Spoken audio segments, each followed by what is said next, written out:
I can still remember the sound of the champagne glasses clinking. The lighting was warm, expensive, curated like everything else at Le Verité, the kind of French restaurant where the wine list has its own sommelier and the bill gets delivered in a leather envelope. I had just closed a $10 million investment. $10 million.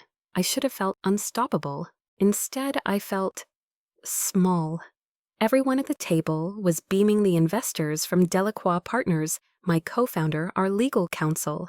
Even my dad looked proud, which didn't happen often. My mother leaned over gently, resting her hand on mine, like she was about to tell me how proud she was of me. She smiled sweetly, then whispered, "You've done a wonderful job, sweetheart. But now that Ethan is back, maybe it's time to let someone more suited take the lead." I didn't say anything. I didn't even blink. I just nodded like she'd told me the weather forecast. Inside, though, something broke. 8 years ago, I left a 6-figure job at a venture capital firm to save my family's dying bakery brand, Clark and Hearth. Back then, it was just 2 locations and a warehouse full of expired flour. They were 3 months from bankruptcy when I stepped in. Ethan, my brother, was traveling to find himself, Bali, Prague, Barcelona, soul-searching on my parents' dime. They always said he needed time to figure things out. Meanwhile, I was refinancing my apartment to cover payroll. When I took over, we had 12 employees. Today, we ship to 48 states. We have a direct-to-consumer channel, 3 retail partnerships, and a monthly subscription box with 38,000 active users. I built the e-commerce platform myself. I negotiated every supplier contract. I designed the new product line that made us profitable. And yet in that moment, with our future finally secure, our vision validated by serious investors, my own mother still saw me as temporary, a placeholder, the girl who'd been holding the fort until her golden boy came home. To be clear, Ethan hadn't worked a day in the business, not one. He hadn't shown up when we had a shipment lost in transit and had to deliver 400 orders by hand. He wasn't there when our server got hacked, and I had to rebuild the back end from scratch in 72 hours. But he has an MBA now, from a program he dropped out of twice before finishing it in Spain. That made him the natural CEO, according to her. I remember thinking, this is what it feels like when your family claps for you, but only until the man shows up. The rest of that dinner, I smiled, made toasts, posed for photos. But behind my eyes, a plan was forming. I'd spent years being underestimated, and maybe I'd let it slide until now. Because what my mother didn't understand was that the people in that room, the ones who'd written 7-figure checks, they weren't investing in the Clark name. They were investing in me. When we got back to the office that night, I stayed behind while everyone left. I sat alone in the boardroom where I'd pitched my heart out for the last 18 months. And I opened a folder I hadn't looked at in years. Plan B. A contingency I built quietly, piece by piece. Every time I was passed over, every time I was introduced as the creative one instead of the CEO. It outlined everything I'd need to walk away from licensing, to employee contracts, to IP strategy. I never thought I'd need it. But after that dinner, I realized maybe the real betrayal isn't what they did that night. Maybe it's what I let them do for 8 years. I didn't sleep that night. By 6 a.m., I was back at the office, not to save the company again, but to save myself. Because if they wanted to hand everything I built to someone who didn't earn it, I'd make sure there'd be nothing left to hand. 8 years of sweat meant nothing. I was still holding the seat warm for the golden boy. There's a kind of silence that doesn't feel peaceful. It's the silence after you realize your loyalty was just convenience to someone else. That morning, as I stared at the sunrise from the glass windows of Clark and Hearth's 6th-floor office, the one I fought for when we couldn't even afford pest control, I realized something. My parents never saw me as the future. They saw me as the stopgap. When I first returned home, the bakery wasn't just failing, it was rotting. Invoices unpaid, vendors walking away. There was literal mold in the freezers.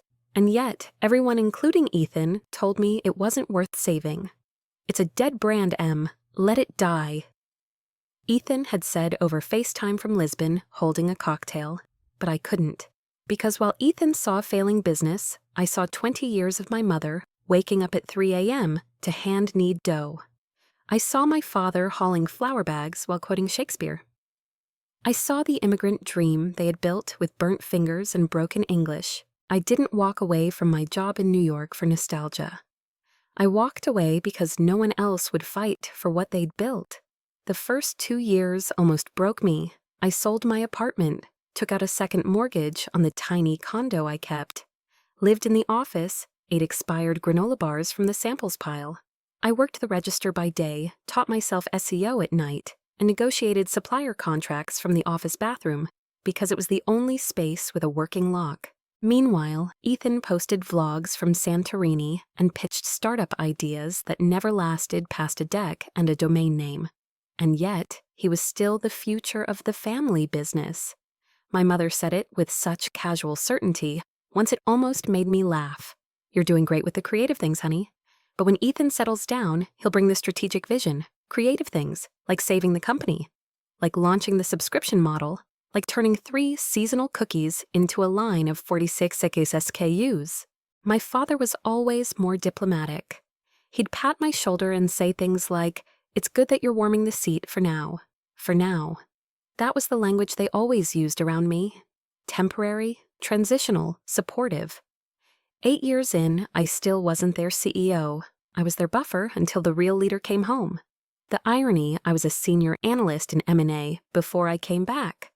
I'd advised on 600 mailer in deals, but suddenly to my own family, I was the girl who made nice labels. Even when I secured our first national distribution deal with Gentry Foods, a pitch that took 5 months and 15 versions, the credit went to family effort. Ethan, he once emailed me a slide template and got praised for helping with strategy. I didn't ask for credit. Not at first. I thought maybe, just maybe, when they saw the numbers, the results, the growth they'd come around.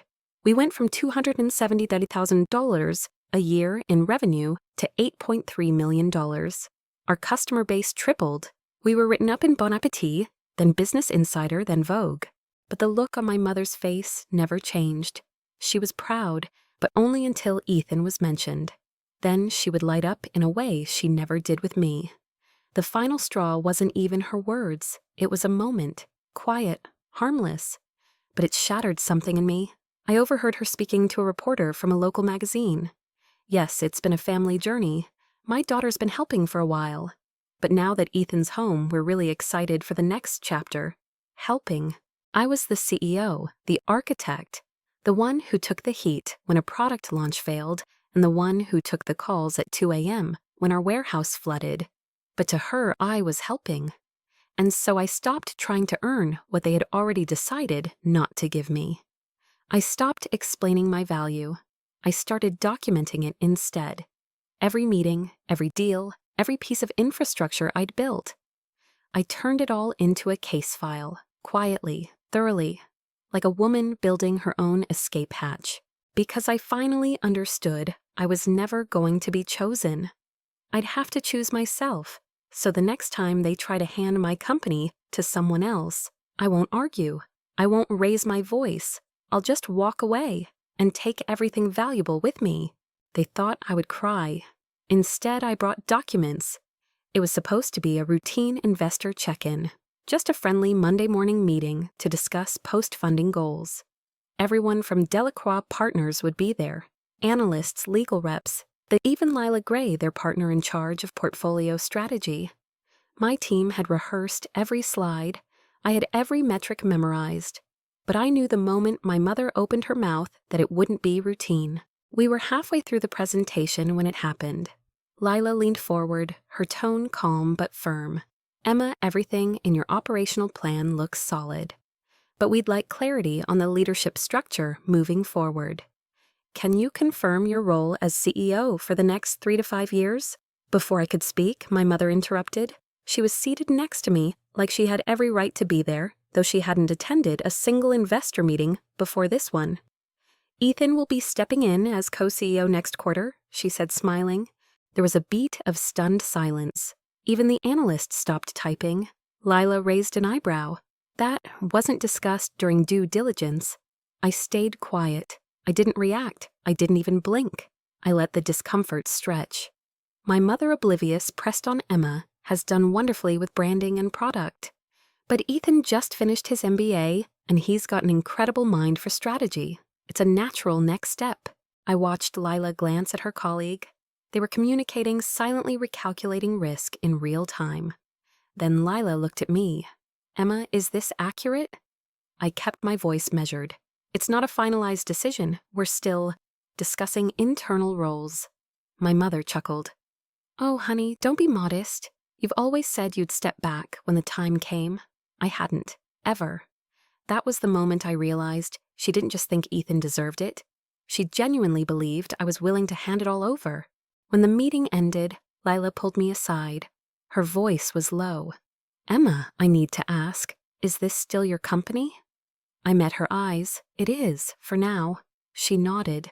Then I suggest you make that permanently clear. Fast. That night, I didn't go home.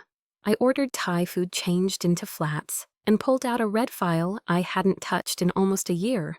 Plan B, a full-scale contingency plan I had built quietly, contract by contract, clause by clause, everything I needed to walk, trademark options, key hires who'd follow me, exit paths with clean IP separation. I spent the next 6 hours building a new pitch deck. Not for investors, for myself. For once, I stopped asking, how do I protect this brand, and started asking, what if I took the real value and left the brand behind? At 6:30 a.m., I called the one person I knew would answer, Vivian Stone. Former professor, current advisor, sharp as broken glass. She picked up after one ring. You sound like someone who's finally ready. I am, I said. Can you meet me in an hour? Bring coffee, she said. And a war plan. By 9 a.m., we were in my office surrounded by sticky notes, spreadsheets, legal templates. Vivian listened to everything, the dinner, the meeting, the assumption that I'd just step aside. Then she leaned back and asked one question. What do you want, Emma? Not what's fair, not what's salvageable. What do you want? And I said it, out loud, for the first time. I want to lead, not share, not wait, not justify, lead. The next 24 hours were a blur. I called Daphne in marketing, Jason in ops, Lena in finance, the people who had built this company with me. I asked one question, if I walk, would you come with me? Every single one said yes. Then I called Lila. Emergency meeting, I said. Tomorrow morning, bring legal. She didn't ask why. She just said, we'll be there. They thought I'd cry. They thought I'd beg to be included in decisions I built the foundation for. Instead, I brought contracts and a way out they never saw coming. Stay in my shadow or lose everything I built. The boardroom felt colder than usual that morning. Maybe it was the silence. Maybe it was the anticipation. Or maybe it was because I wasn't the only one holding cards. This time I was holding all of them. Lila and the Delacroix team arrived first. Sharp suits, sharper glances. They didn't say much. Just nodded, sat down, and opened their folders like they were about to conduct a hostile takeover.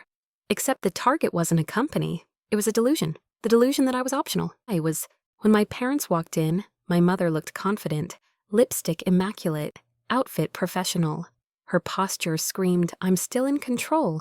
My father, not so much. He looked tired, older, the kind of tired you can't fix with sleep, only with truth. Then came Ethan, late of course, wearing a $1,000 suit, and the smile of a man who's never been told no by anyone who mattered. Morning, sis, he said, giving me a wink like we were allies. We weren't. Everyone took their seats. I remained standing. Lila gave me the nod. The floor was mine. Let's clarify a few things, I began, voice calm clipped. There seems to be confusion about who's leading this company.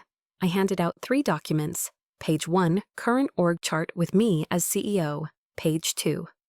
The chart, I suspect my parents envision Ethan as CEO, me as creative director. No real authority, no control. Lila raised an eyebrow. Ethan smirked. That's not exactly accurate, my mother said gently. It's more collaborative. It's vague, Lila cut in. And not what we agreed on during diligence. Then came page 3. The room went quiet, because page 3 was a proposal for a new company. New name, new entity, new ownership. No family ties, no shared leadership, just me. I let the silence hang like fog. This is your proposal, my father asked, voice strained. Yes, I said. Option 1. We stick to the original agreement. I remain CEO for a minimum 5-year term. Ethan stays out of executive operations. And option 2, my mother asked her, tone now slightly brittle. You lose everything I said. Ethan scoffed. You're bluffing. You wouldn't just walk out. I met his eyes flat. I already have office space leased, contracts ready, key personnel willing to transition, customer data backed, product roadmaps secured. The only thing missing was whether the investors would follow me. I turned to Lila. Well, she didn't blink. Delacroix backs Emma's leadership, not the Clark name. My mother looked stunned, as if she couldn't process a world where she wasn't the one being courted. You'd really start over, after everything we've built. What we built, I said, voice sharper now.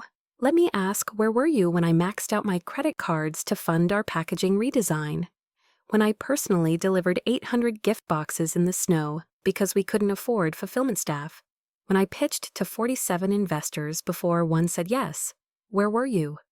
She didn't answer. I didn't wait. Your loyalty has always been to a fantasy, the one where Ethan becomes the man you hoped he'd be, and I just step aside. Well, I won't. Ethan opened his mouth. I shut him down before a syllable left. You're not here to lead, Ethan. You're here because they told you you were special, long enough that you believed it. And then it happened. The door opened. Daphne walked in. Then Jason, Lena, 7 more department heads. They lined the wall behind me, silent, present, powerful. I didn't invite them. They came on their own. What is this? My mother asked, visibly shaken. Daphne spoke. We just thought it'd be helpful for you to see who actually builds this company and who we're staying with wherever she goes. The silence after that was brutal. 10 minutes passed, paper shuffling, soft murmurs, glances exchanged. Finally, my father spoke. We'll sign the first document. His voice cracked, not out of weakness, but out of finally letting go of a fantasy. My mother didn't speak. Ethan looked like someone who had shown up to a coronation and been handed a time card instead. We signed. It was done. I remained CEO with a 5-year guaranteed term. Ethan would join in a non-executive role, VP of Business Development, which meant no real power, no budget control, and he would report directly to me. My parents reduced to founders emeritus. No veto power, no voting rights, just names on a website and faces in brand brochures. It should have felt like a victory. After all, I had everything I'd asked for: title, autonomy, legitimacy, a signed agreement that said in black and white that I was CEO and Ethan wasn't. But something inside me stayed, still, not relieved, not happy, just watching. Like a woman who just realized the room she spent 8 years building was never meant to have a door, only walls. The first clue came 3 days after we signed. I walked past my mother's office and overheard her on the phone giving a cheerful interview to a regional podcast. Nothing malicious, nothing offensive. Until she said, almost casually, yes, our daughter's been so instrumental in this journey. She's helped us modernize the brand beautifully. Helped? After everything. After rebuilding the company from its bones. After dragging this name into profitability with no PR team, no budget, and no backup. I had helped. Not led, not rebuilt. Helped. Later that week, Ethan stopped by the conference room while I was preparing for a quarterly check-in. Hey, he grinned. Need me to sit in and back you up, back me up? It's an investor call, I said. You're not on the schedule. He shrugged. Doesn't matter. I figure now that things are stable, I can start learning more of the operational stuff, in case we ever want to transition smoother later. He said it like a joke, like someone offering to help you carry a bag. He watched you drag up the stairs for years. I didn't answer. I didn't need to. Because in his tone, I heard the future a few years of me cleaning up, scaling further, and then Ethan swooping in to consolidate. But the moment that solidified everything wasn't dramatic. It wasn't cruel. It was ordinary. My parents had invited a small group of friends over for dinner. Longtime family acquaintances, old neighbors, that sort. They toasted to the success of the company. Talked about the investment, the press buzz, the new national rollout. And then with complete sincerity, my father raised his glass and said, "We're just so proud of what the Clark family has accomplished together." Together. That word rang louder than the applause. Because it wasn't malicious, it wasn't calculated, it was honest, it was what he truly believed. that this company, the one I bled for, was a shared legacy, a family success. And that's when I saw it. There was never going to be a moment when they understood what I had done, because they never thought I'd done it alone. In their minds, this was always ours. We came back from near bankruptcy. We secured the investors. We made Clark and Hearth a household name. No matter how many hours I worked, no matter how much I sacrificed, it would never become mine because they'd already claimed it by default. I wasn't being erased. I was being absorbed, folded into the family. Until everything I built became theirs, and everything I was became invisible. That's when I knew I had to leave, not because they didn't value me, but because they never imagined I'd want or need to be seen separately. They thought I'd stay. Of course I would. Who walks away from a family empire they helped build? Who chooses independence over inheritance? I do.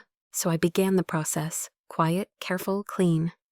I called Daphne first. I'm not staying, I told her. She didn't ask why. She just said, we thought so. Then came Jason, then Tamara, then Lena. Every person who mattered, the ones who built this with me, not on top of me, agreed without hesitation. We didn't make a scene. We made a plan. I registered a new entity under a name I'd been saving for years, not tied to any surname, no family narrative, no generational burden, just mine. Over the next 6 weeks, I shifted infrastructure IP and strategic assets into clean legal ownership. Nothing underhanded, no sabotage, just extracting what I'd personally built team by team, system by system, decision by decision. By the time Clark and Hearth realized I was leaving, I was already gone. Not physically, but fundamentally. 2 days before my official resignation, I had one final breakfast with my parents. I told them, calmly, directly, this is my last week with the company. I'll be announcing something new. They froze. But why, my mother asked. You're finally in charge. No, I said. I was never meant to be in charge. I was meant to stabilize it for someone else. That's not the same. My father sighed. Emma, this is your legacy too. Then why do you keep calling it ours? I asked. They had no answer because they didn't think it was a problem. The real betrayal wasn't that they tried to steal from me. It's that they never even realized it wasn't theirs to begin with. The day the press release went out, I didn't feel nervous, not excited either, just still. Like exhaling after holding your breath for 8 years. Rowena. That was the name, short, clean, not tied to anything but forward momentum. No legacy, no family, just intention. We didn't tell the Clark and Hearth customer list, didn't post a dramatic farewell, didn't even reference the past. The website went live at 8 a.m. sharp. By noon, it had crashed twice from the traffic. Daphne had written the brand story. Jason led ops with military precision. Tamara, bless her, had secretly prepped 40,000 units. Using her personal network of micro-manufacturers, we'd cultivated off-books for years. We didn't need scale. We had precision. We weren't betting on a loyal audience. We had proof. The first product line sold out in 6 hours. The second gone in 4. By day 3, we were already fielding interviews, not from food blogs, but retail executives, asking when Rowena would open wholesale orders. Meanwhile, Clark and Hearth had no clue what hit them. They still had a building, still had the Clark name, still had Ethan's LinkedIn profile updated to Executive VP, but no marketing team, no design pipeline, no audience attention. They tried to repackage the old product line, tried to run founder story content with my parents in front of ovens. They hadn't touched in 15 years. Nothing stuck. The comment section spoke louder than any press release. Wait, isn't this the brand that woman left? I thought she was the company. Not buying until I know where Emma went. They emailed me, my father first, then my mother, then Ethan. The same script, 3 different voices. We didn't expect you to take the whole team. We thought you just needed space. We were building this together. But I never took anything. They just never noticed who actually built it. Investors started pulling interest. Distributors paused orders. One major retail partner suspended shelf space pending strategic review. That's when my mother called. No more passive-aggressive tone. No smile behind her words. Just panic. Emma, please, you've made your point. You've proved whatever you needed to prove. Can't we fix this? I didn't raise my voice. I didn't say I told you so. I simply asked Fix what exactly. There was silence, because she didn't know. They hadn't lost a daughter. They had lost the engine, and they never even saw her as one. By week 3, Rowena was trending across multiple verticals. We weren't framed as a new brand. We were the team that built Clark and Hearth, but Better Freer finally visible. The market didn't need my permission to crown us. It just needed my absence from the old. I watched from a distance as the Clark brand tried one last move. They ran an ad, a beautiful, nostalgic montage, music, old bakery shots, family dinners, Ethan holding a whisk, the tagline from our family to yours. I closed the tab and smiled, because now everyone knew that family wasn't the one that built what people loved. I did. I didn't need to burn the old house down. I just built one next door, and somehow it made theirs collapse on its own. 6 months later, we were somewhere between chaos and control, which, if you've ever built something from the ground up, is exactly where real growth lives. Rowena wasn't just surviving. We were outpacing our projections, selling into retail chains. I once begged for meetings with, landing press coverage from outlets that never returned my emails when I was just the daughter behind Clark and Hearth. Now they were calling me a disruptor, a builder, a name. Funny how clear people see you once you stop asking to be seen. I kept a low profile, no personal branding, no founder as influencer nonsense. I let the work speak, and it did fluently, loudly, unmistakably. We hit 3 million in revenue by month 5. Subscriber count tripled. Our sell-through rate broke industry benchmarks. And we did it all without legacy, without family, and without apologies. Meanwhile, Clark and Hearth quietly faded into something sad and soft, like a room you remember being bigger as a child, until you walk in as an adult and realize it never was. They were still operating, still selling to whoever was still watching, but without a story, without soul, without movement. It turns out when you strip away the person who actually did the building, all you're left with is bricks. I saw Ethan at an industry event in Chicago. We didn't speak. He looked smaller, not physically, just reduced, as if leadership had finally settled on his shoulders, and for the first time in his life, he realized it was heavy. I didn't hate him. I just had nothing left to give him. He had already taken years I would never get back, and worse, he never even noticed. My parents reached out again. This time, it wasn't a guilt trip. It wasn't wrapped in passive words like family or legacy. It was just a short message from my father. I understand now. I didn't then. I'm sorry. I didn't reply, not out of spite, but because the apology didn't matter anymore. Recognition means little when it arrives after the need is gone. I keep one thing from Clark and Hearth, a wooden sign from the original storefront, hand-painted edges chipped. I don't display it. It sits in a box in my closet. Not out of bitterness, but because it reminds me of something I never want to forget. Even when you build the house, they can still put your name on the mailbox and call you a guest. Never again. People sometimes ask me, how did you do it? How did you walk away from something that was yours? I tell them the truth, because it wasn't mine. It was never meant to be. I just stopped asking for a seat and built a room. Rowena is mine. And not just mine, it belongs to the team that stood beside me, not above me. To the community that followed us when no one else did. To the version of me that didn't need legacy because she had vision. I didn't wear the crown they tried to hand my brother. I built my own. And the quiet of that victory, it echoes louder than applause.